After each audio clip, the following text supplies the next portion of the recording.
தினம்தோறும் விளக்கேற்ற நல்ல எண்ணெய் இதயம் நல்லெண்ணெய். தமிழ்நாட்டு மக்களுக்கு தாயாக, தந்தையாக, அண்ணனாக, தம்பியாக, நாம் எல்லோராலும் தாயுமானவர் என்று அழைக்கப்படுகின்ற தமிழினத்தின் பாதுகாவலர் நம்முடைய அன்பு தலைவர் மாண்பு முதல்வர்கள் உள்ளிட்ட அவையோருக்கு என்னுடைய வணக்கத்தை தெரிவித்து, இந்த அற்புதமான நிகழ்ச்சி கனவுகள் மெய்ப்படும், உங்கள் கனவுகளை சொல்லுங்கள் என்று தலைவர் அவர்கள் தமிழ்நாட்டு மக்களை இல்லந்தோறும் தட்டி எழுப்பி கேட்டார்கள். எங்களிடத்திலும் கேட்டார்கள். எங்களுடைய கனவு என்ன? நாங்கள் விவசாயத்தை பொறுத்தவரையில் economically viable, environmentally responsible agriculture, லாபகரமான சுற்றுச்சூழலுக்கு பொறுப்பான விவசாயம் என்கின்ற அற்புதமான ஒரு கோட்பாட்டை ஒரு கனவாக இந்த துறை கொண்டிருக்கிறது. அப்படி என்றால் என்ன? எப்படி லாபகரத்தை நாங்கள் உருவாக்குகின்றோம்? விவசாயம் லாபமாக ஏன் இருக்க வேண்டும்? அன்புக்குரிய நண்பர்களே, 2-3 மாதங்களுக்கு முன்னால் நான் திருவண்ணாமலைக்கு சென்றிருந்தேன். அங்கு விவசாய பெருங்குடி மக்கள் கூறினார்கள். அவரிடத்தில் நான் கேட்டேன், உங்களுக்கு என்ன குறை இருக்கிறது என்று. எந்த பேச்சும் வரவில்லை. நான் திரும்பவும் கேட்டேன், யாரும் பதில் சொல்லவில்லை. ஒரு பெண்மணி எழும்பினாள், எங்களுக்கு எந்த குறையும் இல்லை என்று சொன்னார். அது எப்படி என்று கேட்டேன். அவர் சொன்னார், மாண்புமிகு முதல்வர்கள் பொறுப்பேற்றார்கள், எங்களுக்கு பாலுக்கு 3 ரூபாய் விலை உயர்வு தந்தார்கள். நாங்கள் கொடுக்கின்ற பாலுக்கு ஒரு உத்தேசமான விலையைத்தான் தருவார்கள். அதில் இருக்கக்கூடிய அந்த தரத்திற்கேற்ற விலை கிடைப்பதில்லை. அந்த சூழலை மாற்றுவதற்கு இன்றைக்கு நீங்கள் ஸ்பாட் அக்னாலஜ்மெண்ட், நாங்கள் பாலை கொண்டு வந்தால் அதனுடைய தரத்தை பார்த்து, அதனுடைய அளவை பார்த்து, எலக்ட்ரானிக் மெஷின் மூலமாக உடனடியாக பில்லை தருகின்ற ஒரு அற்புதமான திட்டத்தை கொண்டு வந்திருக்கிறார். எங்களுக்கு பாலுக்கான விலை கிடைக்கிறது என்று சொன்னார்.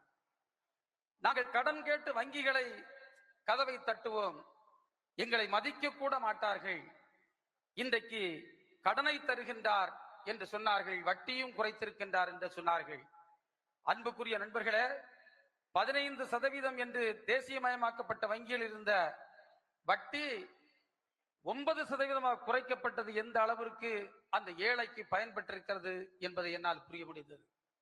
கடந்த காலங்களில் 5 கோடி கூட கடன் வழங்கப்படாத நிலை ஆண்டொன்றுக்கு இருந்த நேரத்தில், இப்போது இந்த இடைப்பட்ட காலத்தில் 1480 கோடி ரூபாய், 1480 கோடி ரூபாய், 5 கோடி எங்கிருக்கிறது, 1400 கோடியும் எங்கிருக்கிறது?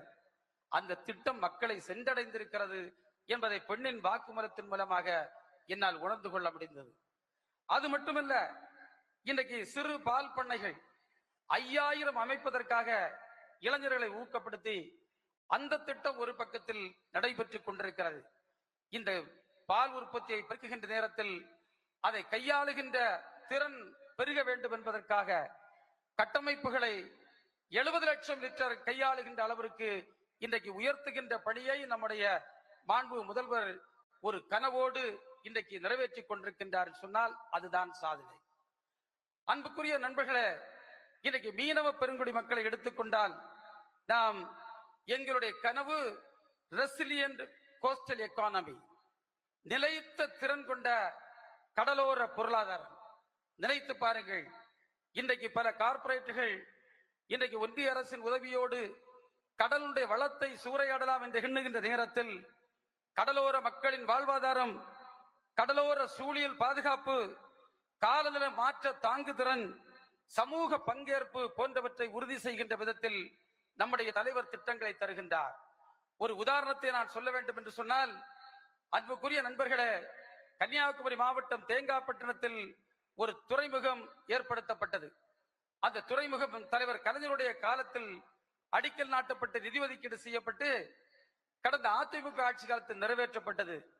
அது இருந்த ஒரு டெக்னிக்கல் ஃபிளா காரணமாக ஒரு குறிப்பிட்ட ஒரு சில ஆண்டுகளில் 28 மீனவ சகோதரர்கள் மீன் பிடிக்க அந்த துறைமுகம் வழியாக சென்ற நேரத்தில் அவர்கள் மரணத்தை தழுவிய கோர சம்பவம் நடைபெற்றது. நம்முடைய தலைவருடைய ஆட்சி வந்தது. நான் சொல்லுகின்றேனே, இந்த சமூக பங்கேற்பு என்பது எண்ணி கூட பார்க்க முடியாது, இந்தியாவில் எங்கும் நடந்திராதது.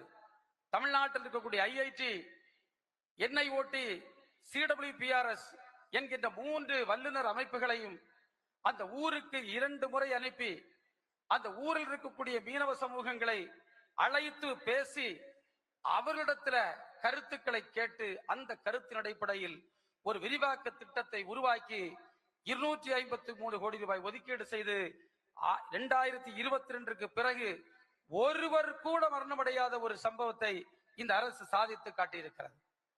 2 தினங்களுக்கு முன்னால் ஒரு பெண்மணி என்னை சந்தித்தார். அவர் சொன்னார், தம்பி, இதை நீங்கள் 10 ஆண்டுகளுக்கு முன்னால் செய்திருந்தால் என்னுடைய 2 பிள்ளைகள் பாதுகாக்கப்பட்டிருக்கும். அந்த பெண்மணியினுடைய 2 பிள்ளைகள் அந்த துறைமுக அந்த கழிமுக வாயிலில் அவர்கள் இறந்த சம்பவத்தை கோடிட்டு காட்டினார். இதுதான் இந்த அரசு சமூக பங்கேற்பு என்பதை வார்த்தைகளால் அல்ல, அவர்கள் ஒவ்வொன்றிலும் கடைபிடிக்கின்றார்கள் என்பதற்கு எடுத்துக்காட்டாக என்னால் சொல்லக்கூடிய ஒரு சூழ்நிலை.